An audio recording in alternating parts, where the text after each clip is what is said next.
Estamos a semana y media de emprender un nuevo viaje con el destino único de la búsqueda de la transformación del Poder Judicial de la Federación, y nos encontramos con alguien que hoy es parte de esta historia, de esta nueva historia de los primeros candidatos a ministro por vía electoral, las primeras personas que han participado en este proceso histórico como protagonistas. Nos da mucho gusto recibir nuevamente a la magistrada con licencia del Estado de Puebla, Arely Reyes Terán. Bienvenida, magistrada. Muchas gracias, Jorge, muy amable. Agradezco tu invitación y saludo con mucho gusto a tu auditorio.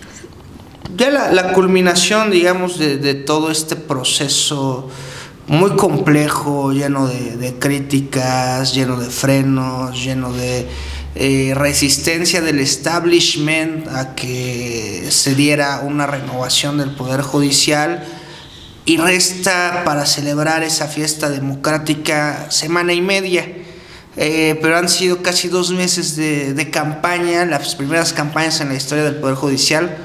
¿Cómo los ha vivido, magistrada? ¿Qué reflexión hace de este periodo de campaña en concreto? Intensamente, lo hemos vivido intensamente, Jorge.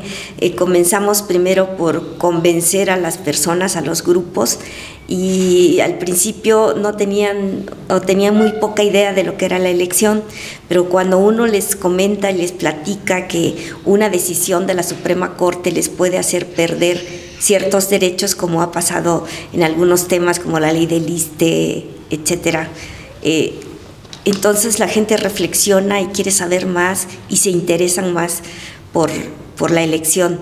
Ya las cifras han ido subiendo. Primero se ubicaban en menos del 10%, hay encuestas que ahorita ya hablan inclusive de un 60%, esperemos que así sea. ¿Cuáles fueron las complicaciones? Insisto, partiendo de que fue un proceso novedoso, algo sin precedentes, pero ¿qué complicaciones encontró usted para comunicar? Una, el sentido de la elección; 2, la necesidad, la trascendencia de que la gente votara, que vote con quienes usted ha platicado; y 3, que pues voten, que apoyen la propuesta que usted representa. ¿Qué complicaciones encontró en esa interlocución electoral, pues? Bueno, primero las complicaciones pues han sido de presupuesto, ¿no? Porque ya ves que el INE no nos asignó presupuesto. Yo vivo de mi sueldo, tengo 2 hijos, en fin, entonces no es tanto el dinero que puedo invertirle a la campaña. Pero fuera de eso, la gente me ha recibido bastante bien. Yo siempre hablo de una transformación de la justicia, capitalista y neoliberal que tenemos en una justicia de corte social, y la gente lo entiende bastante bien y he recibido apoyos. Mi campaña la he hecho mucho a través de medios como el tuyo, que nos han hecho favor de recibirnos, y en algunos estados de manera presencial, pero en otros de manera por videoconferencia también, o a través de videos que nos han pedido universidades de distintos estados, sobre todo los del norte del país, para no tener que trasladarnos hasta allá.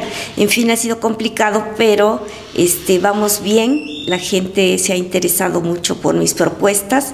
Y bueno, aquí estamos ya en la recta final. Quisiera ahondar un poco en esto que comenta usted de la justicia neoliberal. Todo el mundo entendemos que pues el gran Goliat intangible que ha impedido el desarrollo de los pueblos latinoamericanos, el pueblo de México incluido, ha sido el neoliberalismo, y desde el sexenio del expresidente López Obrador se impulsó una narrativa de análisis de que el neoliberalismo es el causal de los daños sociales, económicos, estructurales de nuestro país en términos económicos, pero el neoliberalismo como una cuestión cultural, como una cuestión ideológica. ¿Cómo ha afectado los espacios jurídicos? ¿Cómo ha afectado la visión neoliberal en el desarrollo humano al Poder Judicial? Claro, mira, en los últimos 35 años, primero decirte que tenemos una constitución de corte social, la del 17, y la Corte venía resolviendo más o menos acorde a esa Constitución, pero en los últimos 35 años su visión cambió, ¿sí? Y ha emitido diversas resoluciones, sentencias desde esa perspectiva que concuerdan con los años que nos gobernaron gobiernos panistas, gobiernos neoliberales, ¿sí? Y, por ejemplo, yo te puedo citar como ejemplo la ley del ISSSTE, ¿sí? La ley del ISSSTE, se expidió una nueva ley del ISSSTE en 2007, promovida por Felipe Calderón. Hasta antes de esa ley, hasta antes de que la Corte resolviera los amparos en contra de esa ley, la Corte consideraba que la permanencia de los trabajadores en un sistema solidario de pensiones era un derecho adquirido, es decir, un derecho inamovible, que no se podía mover por nada. Pero cuando resuelve los amparos contra esa ley, cambia de parecer y dice, ya no es un derecho adquirido, es una expectativa de derecho, te dice, ¿sí? Y entonces te dice que la ley es constitucional porque tiene un mecanismo equitativo de transición de entre un régimen y otro régimen, ¿sí? Y ese mecanismo era el pago de un bono, ¿no? O sea, ridículo, absurdo, que con el pago de un bono ya determines la constitucionalidad de una ley. Y lo otro que te dice es, te permite la ley permanecer en el régimen anterior o transitar al nuevo régimen, pero esa permanencia te cuesta bajo ciertas restricciones, hay ciertas restricciones. Entonces, desde ese punto de vista ya no es tan simple la cosa, ya no es una permanencia que puedas elegir o una transición que puedas elegir libremente, sino que está condicionada. Y con esa postura, la Corte cambia de un derecho adquirido a una expectativa de derecho. Y entonces los trabajadores pensionados, sobre todo, pierden derechos, pierden derecho a aguinaldo, pierden derecho a préstamos, pierden, en fin, otras muchas prestaciones. Y eso se hace para justificar una medida de un gobierno neoliberal como fue el de Felipe Calderón. Ese es un ejemplo.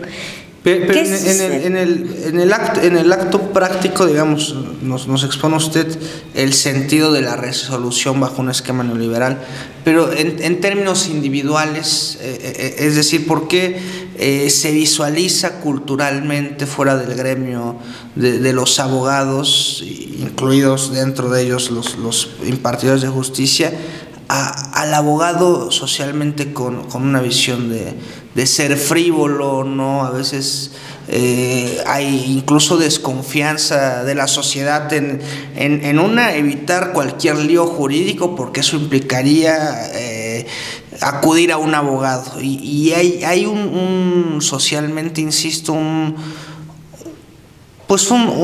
desconfianza al rol del abogado, del jurista en su profesión, que crece en las instituciones del área judicial.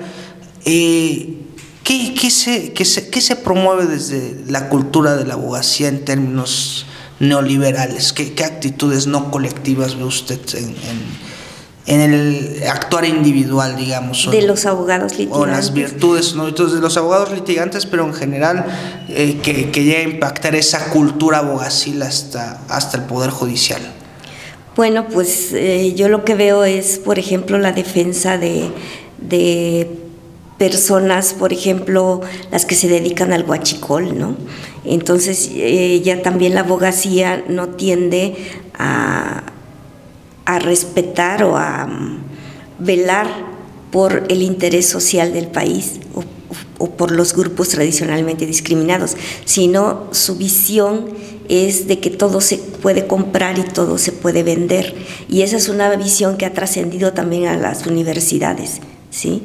Por la misma privatización que se ha vivido de la educación, por los mismos cambios que se hicieron en la educación, eso ha trascendido a las universidades. ¿Qué visión encuentra en las universidades en relación a los años donde usted estudió Derecho en las facultades? ¿Cómo iba la mentalidad de un estudiante de Derecho a buscar quizá contribuir socialmente en su entorno, en su país, en su entidad, a lo que se promueve hoy en las universidades? ¿Qué reflexión hace? Bueno, yo te puedo decir que cuando yo estudié teníamos maestros con una perspectiva social, ¿no? Maestros chilenos inclusive que venían de otros países y nos daban esa visión de la mejora siempre de la sociedad, de los grupos poblacionales. y de repente eso cambia y justifican, por ejemplo, tanto la doctrina como la doctrina judicial, las jurisprudencias que salen en este sentido, es decir, respaldando la visión empresarial. Por ejemplo, porque esta reforma de la que yo te hablo del ISSSTE es una segunda reforma, ya había existido la del ISSSTE, que atañe a todos los, la del IMSS, que atañe a todos los trabajadores en general. Entonces, los abogados salen con esa mentalidad empresarial, digamos. Sus compañeros y compañeras con los que competirá electoralmente en la próxima semana, candidatos a ministros de la Suprema Corte, ¿hay alguna que usted identifique propuestas, ideas, proyectos o visión de lo que debe ser el país en términos de justicia similar? ¿Se identifiquen ideas con algunos de los otros contendientes a este cargo? Pues en el tema de justicia social varios contendientes traen también el tema. Yo he escuchado a dos, por ejemplo, ¿no? Pero nuestras propuestas en general son muy diferentes. Yo, por ejemplo, siendo una candidata del sur-sureste, porque yo nací en el estado de Oaxaca, en el Istmo, aunque llevo muchos años viviendo en Puebla, mi interés es llevar las problemáticas de los estados del sur a la Corte. Hay muchos problemas que la Corte no ha traído y que son importantes y que debieron ser atraídos por la Corte. ¿Qué problemas se identifican en el sur? Por ejemplo, te pongo el asunto de los oxxos. Sí, sabes, ¿no?, que los oxxos pagan poquito por nada la luz. de luz, nada. En cambio, las tienditas pagan ¿por qué pasa muchísimo eso, dinero. Entonces promueven por los convenios que se firmaron en épocas pasadas con gobiernos neoliberales, por eso pagan poquito. Pero se promovieron los amparos por parte de los oxxos para que no les cambiaran esa tarifa y la Corte no atrajo esos amparos. ¿Es inició un convenio entre Oxxo y Comisión Federal de Electricidad? Sí. Bien. Pero de gobiernos pasados. Y debió atraerlos porque es un asunto claro de desigualdad entre las tienditas y una empresa como es Oxxo, ¿sí? Entonces no lo atrajo y dejó que los propios jueces y los magistrados del circuito los resolvieran en sus estados, concediendo amparos para Oxxo, ¿no? O sea, de manera desequilibrada. Entonces temas como ese o temas como la ley del ISSSTE de aquí de Puebla, que debió haber sido atraído porque fue una ley de la época de Moreno Valle y fue una ley más restrictiva todavía que la ley del ISSSTE y que está en juego su constitucionalidad o no, tampoco la trajo ese tema y los tribunales colegiados de circuito resuelven negando los amparos a los trabajadores. Y para mí esos son temas importantes que debieron ser atraídos a la Suprema Corte y resueltos por ella. ¿Por qué le gustaría, por qué participar, por qué buscar esta posición, por qué quiere usted ser ministra de la Suprema Corte? Bueno, yo quiero ser ministra porque desde muy joven me han interesado los temas de igualdad. Desde que yo fui jueza de primera instancia en Oaxaca, a mis 25 años, fui la jueza más joven.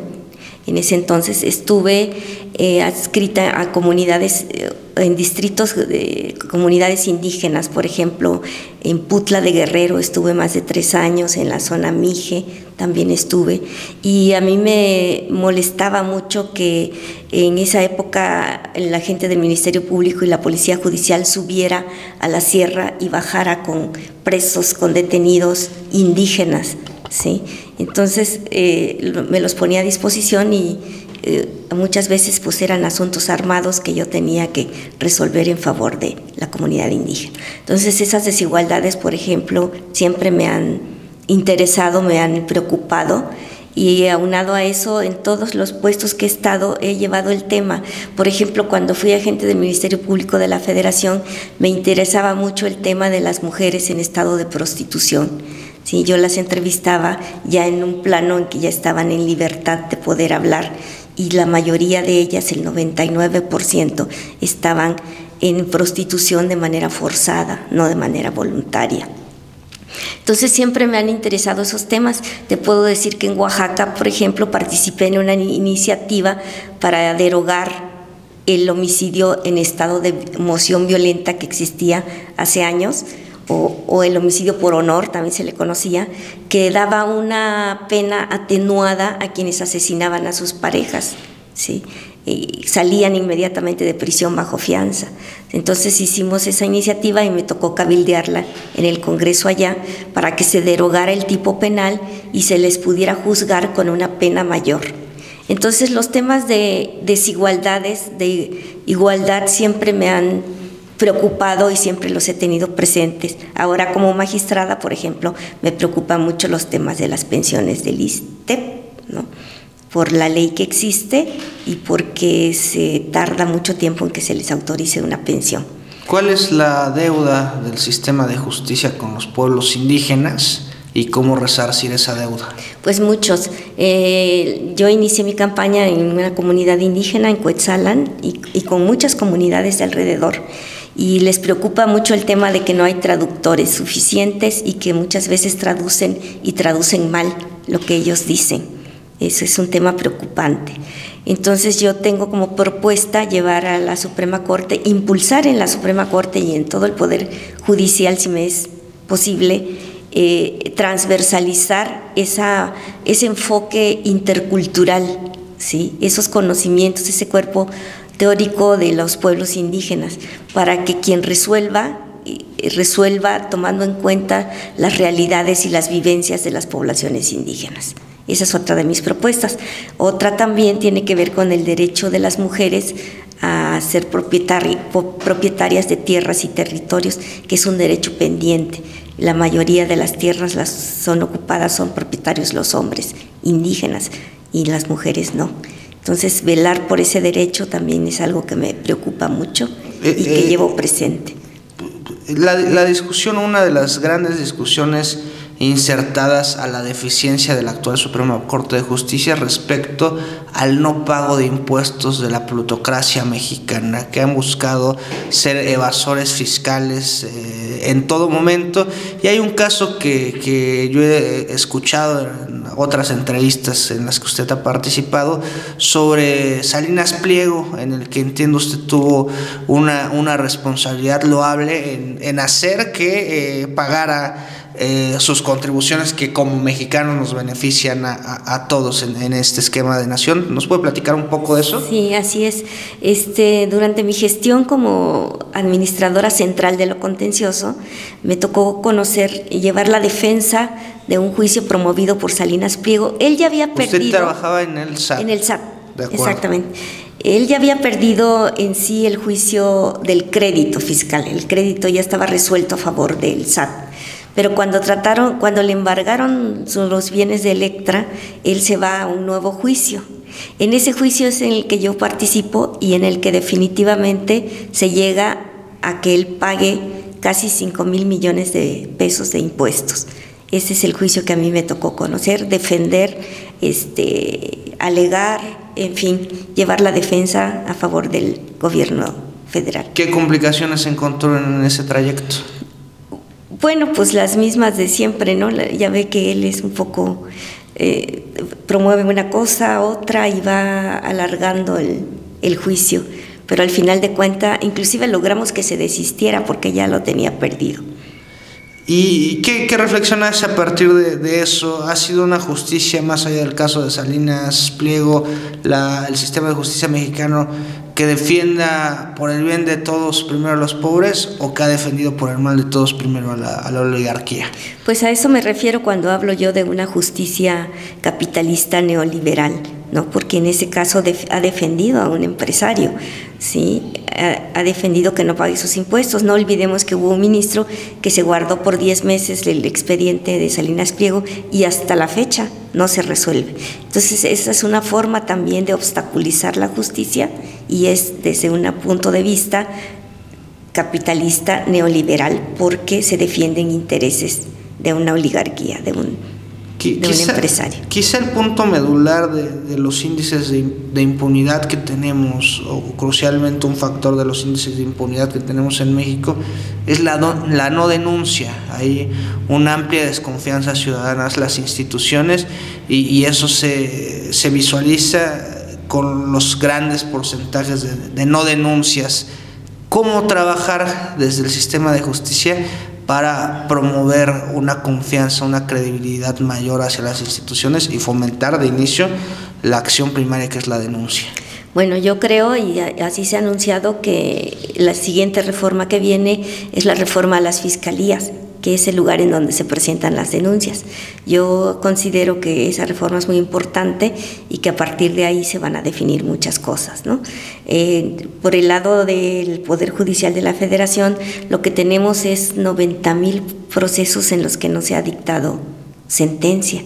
Y eso es la parte que a nosotros nos toca y que llevo como propuesta de impulsar una justicia pronta, porque en este tema de no resolver los casos van inmersos tanto el poder local como el poder federal, el Poder Judicial Federal, porque los amparos muchas veces retrasan los procesos locales. ¿Sí? Entonces tenemos que velar y tenemos que llegar al cumplimiento de la última reforma constitucional que hubo, que los juicios penales deben terminarse en 1 año y todos los demás, los administrativos, en 6 meses. Esa es la meta y esa es la meta que tenemos de llegar a. Como comentario final, magistrada, agradecerle mucho su participación, un mensaje, una reflexión para quienes nos escuchan, para quienes nos ven, para quienes están documentando, haciendo un esfuerzo titánico, porque la posibilidad de exponer las propuestas, los perfiles ha sido muy limitada para todos los sectores, para el periodismo, para los candidatos, etcétera. Para aquella persona que quizá no ve y está reflexionando por quién votar para ministro de la Corte, ¿qué le diría a usted? ¿Por qué votar por Arely Reyes? Bueno, yo les diría que mi compromiso con la ciudadanía es muy claro, ¿no?